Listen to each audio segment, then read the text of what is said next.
구독, 알림 설정까지 부탁드립니다. 오늘도 우리 사는 이야기 찾아주셔서 감사합니다.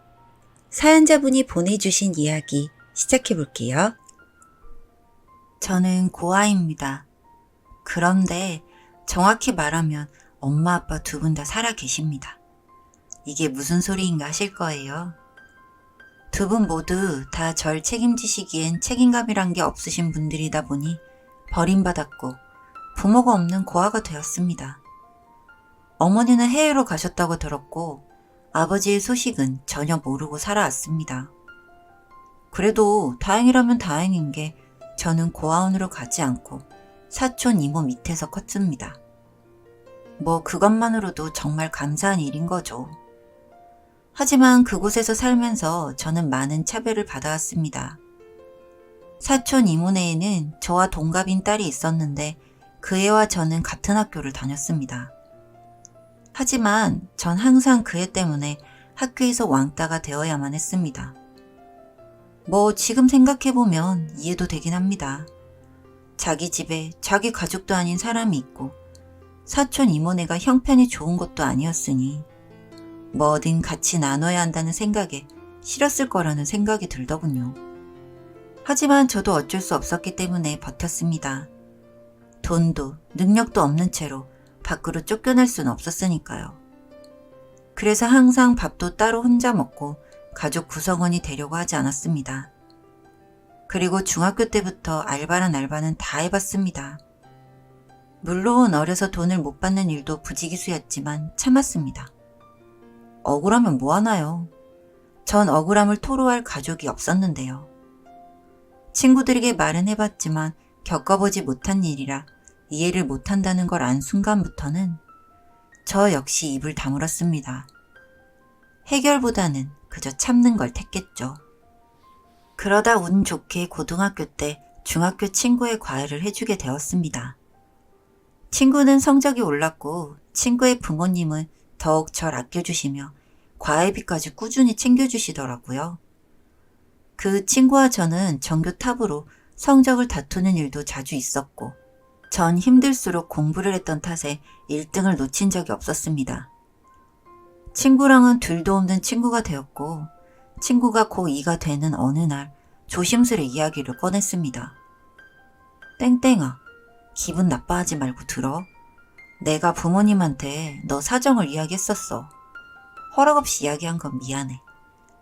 근데 우리 집은 여유도 있고 내가 외동이라 네가 괜찮다면 널 입양하고 싶대. 난 바로 찬성했어. 그런데 친가 쪽에서 반대하는 것 같아. 근데 부모님이 너만 괜찮으면 바로 입양하고 싶으시대. 혹시 너네 부모님 연락 되는 거야? 부모님과 연락은 안 된 지 오래야. 난 그냥 뭐 고하니까. 지금 내 부모님은 사촌 이모지.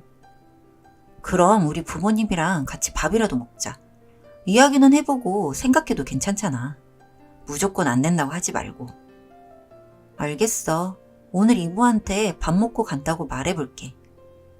친구네 집은 가본 적 없지만 정말 의리의리했습니다.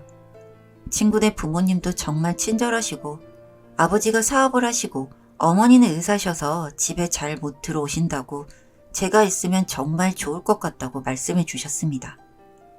땡땡아, 패키 친다고 생각 안 하면 걸리는 건 없니? 그러면 부모님 연락처 주고 갈 수 있겠니? 죄송할 것 같아서요. 얼른 부모님 전화번호 줘봐. 저는 어떻게 된 건지 모르지만 그렇게 이야기가 되어 새로운 가정에서 지내게 되었습니다.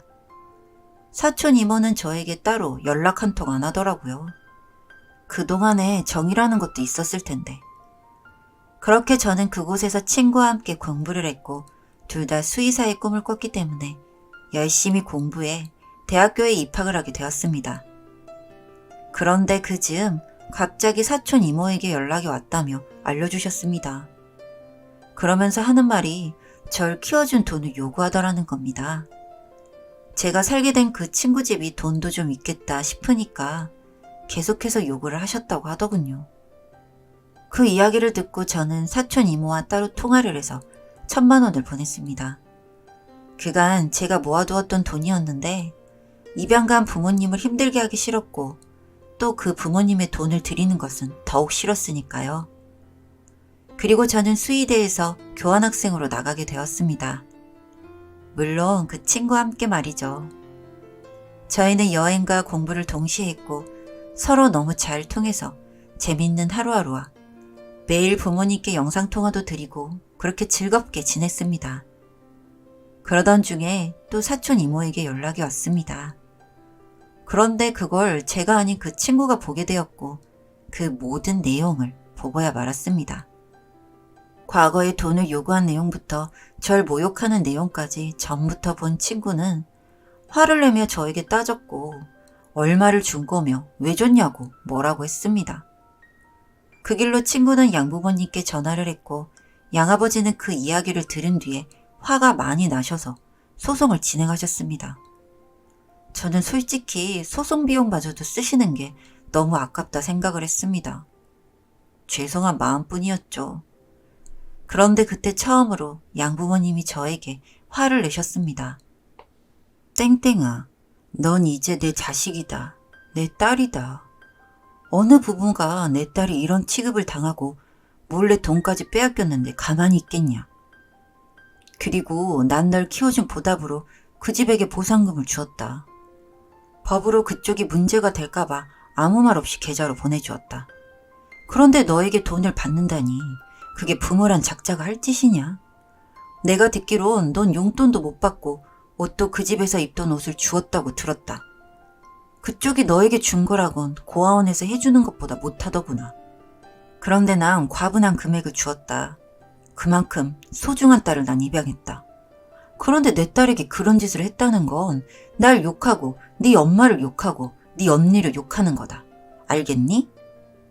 이 이야기를 듣고 난 후 전 그날 하루 종일 울었던 것 같습니다.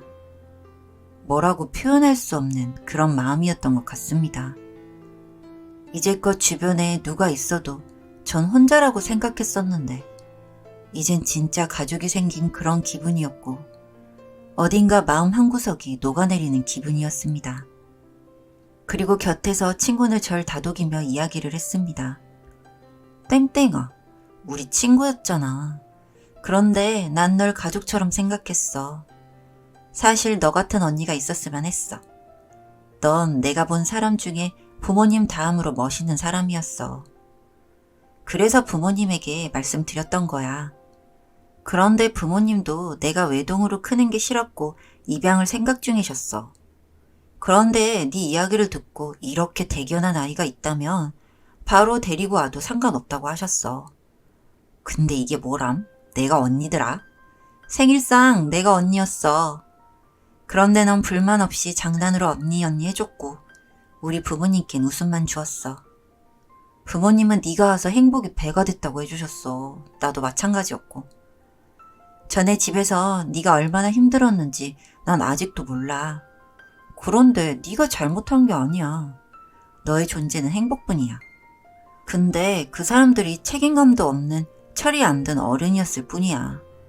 널 괴롭혔던 애들 봐봐. 우리보다 잘났어? 아니야. 우리가 더 잘났어. 우리 시험만 보면 곧 수의사야, 수의사. 네가 돈을 드리고 싶으면 그 사람들이 아니라 네 자신한테 줘야지. 네가 널 강하게 만들었으니까. 알겠지? 너 진짜 언니 같아. 고마워. 네가 뭐냐? 나도 언니거든? 둘 다 웃으면서 정말 행복한 생활을 끝내고 한국으로 돌아왔습니다. 저는 제 18년의 고독하고 외로운 마음이 5년간의 양부모님의 사랑 덕에 가득 채워진 기분이었습니다. 저희가 수의사가 되고 갑자기 의사로 일하시던 어머니의 건강이 안 좋아지셨습니다. 저희도 이제 다 컸고 어머니도 이제는 쉬어야 할 때라고 생각하셨던 건지 그렇게 일을 마무리하고 꽃집을 차려서 운영하시게 되었습니다. 양어머니는 꽃을 참 좋아하시거든요. 그렇게 그 꽃집은 동네 쉼터 같은 곳이 되었고 저희 가족은 그렇게 평온한 하루하루를 보내게 되었습니다. 그러던 어느 날 어머니가 절 부르셨습니다. 꽃집에 앉아있는데 묘하게 긴장한 듯한 어머니의 얼굴이 보였습니다. 그리고 어렵게 이야기를 시작하셨는데 정말 충격적인 내용이었습니다. 편지 한 장을 내미시면서 하시는 말씀이 제 친엄마를 알고 계신다 하셨습니다. 절 입양하고 병원에서 진료를 보실 때 그분이 찾아왔다고 들었습니다. 아무래도 사촌 이모에게 소식을 듣고 온 것 같았는데 정말 안쓰러운 모습이었다고 하시더군요. 이미 얼마 안 남은 위태위태한 모습으로 찾아오신 그분이 눈물을 흘리며 이야기를 하셨다고 했습니다. 그리고 이 편지 한 장을 주고 갔는데 아마도 이 안에 제가 궁금해하는 모든 것이 들어있을 거라고 하시며 읽고 나서 힘들 땐 엄마에게 오라는 말씀을 하셨습니다. 전 집으로 돌아와 편지를 읽어 내려갔고 눈물을 참을 수가 없었습니다. 땡땡아, 엄마야. 나는 너를 임신하고 정말 행복했었고 너와 행복하게 살고 싶었단다. 그런데 널 임신한 중에 병원에서 청천벽력 같은 소식을 듣게 되었어. 내가 희귀병에 걸렸다는 이야기였지. 이 소식을 들은 네 아빠는 그렇게 내 곁을 떠나버렸단다. 약도 없다는 이 병을 나는 이겨낼 자신도 없었고 이미 그럴 상태가 아닌 몸이었어. 그래서 나는 널 사촌 이모에게 맡기게 되었지. 정말 마음이 아팠단다. 내가 낳은 내 아이를 키울 수가 없다니. 차라리 빨리 죽어버리고 싶다 생각했지. 그런데 투병 생활이 생각보다 길어지더구나. 쉽게 죽어지지도 않는 병이었어. 매일같이 고통 속에 살지만 쉽게 죽을 기회도 주지 않는 정말 잔인한 병이었단다. 그런 내 삶의 낙은 네 소식을 듣는 것이었다. 사촌 이모는 너에 대한 이야기를 나에게 전해주었는데 정말 네가 이쁘게 크고 있다고 했지. 그래서 나는 참 행복했다. 널 보러 갈 수 없었지만 그래도 행복했지. 그런데 이제 정말 얼마 안 남은 것 같아. 널 마지막으로 보고 싶어 사촌 이모에게 연락을 했더니 널 입양 보냈다고 하더구나. 아주 좋은 집으로 가게 됐다고 했지. 그래서 내일 나는 내 엄마가 되어주신 그분에게 찾아가려고 한단다. 그간 많이 힘들었지 내 아가야. 나는 이렇게 결국 끝까지 널 만나지 않기로 했단다. 왜냐면 그게 엄마로서 너에게 해줄 수 있는 마지막 선물이라는 생각에서야. 날 보게 되면 넌 내가 세상을 떠날 때 더 슬플 게 아니겠니? 그저 내가 이 세상에 없다 해도 얼굴도 모르는 아줌마 한 명이 세상에서 사라졌구나 하고 넘겨버리렴. 내가 너에게 줄 수 있는 마지막 선물, 너에게 깊은 슬픔은 주지 않는 것. 이것만큼은 꼭 지킬 수 있어서 행복하구나. 사랑한다 딸아. 편지와 함께 담겨져 있던 것들은 매년 엄마가 절 위해 만들었다는 목도리였습니다. 그 뜨개질을 하면서 하루하루를 버티셨을 엄마를 생각하며 마음이 애옵니다. 전 그날 이후 또 다른 삶을 살고 있습니다. 나는 부모에게도 버림받은 아이가 아니었습니다. 큰 사랑으로 절 지켜주려 마지막 힘까지 짜내었을 엄마와 절 친딸처럼 아껴주시는 두 분 부모님까지 계시니 정말 행복한 사람이 아닐까 생각했습니다. 전 이제 정말 열심히 살아가려고 합니다.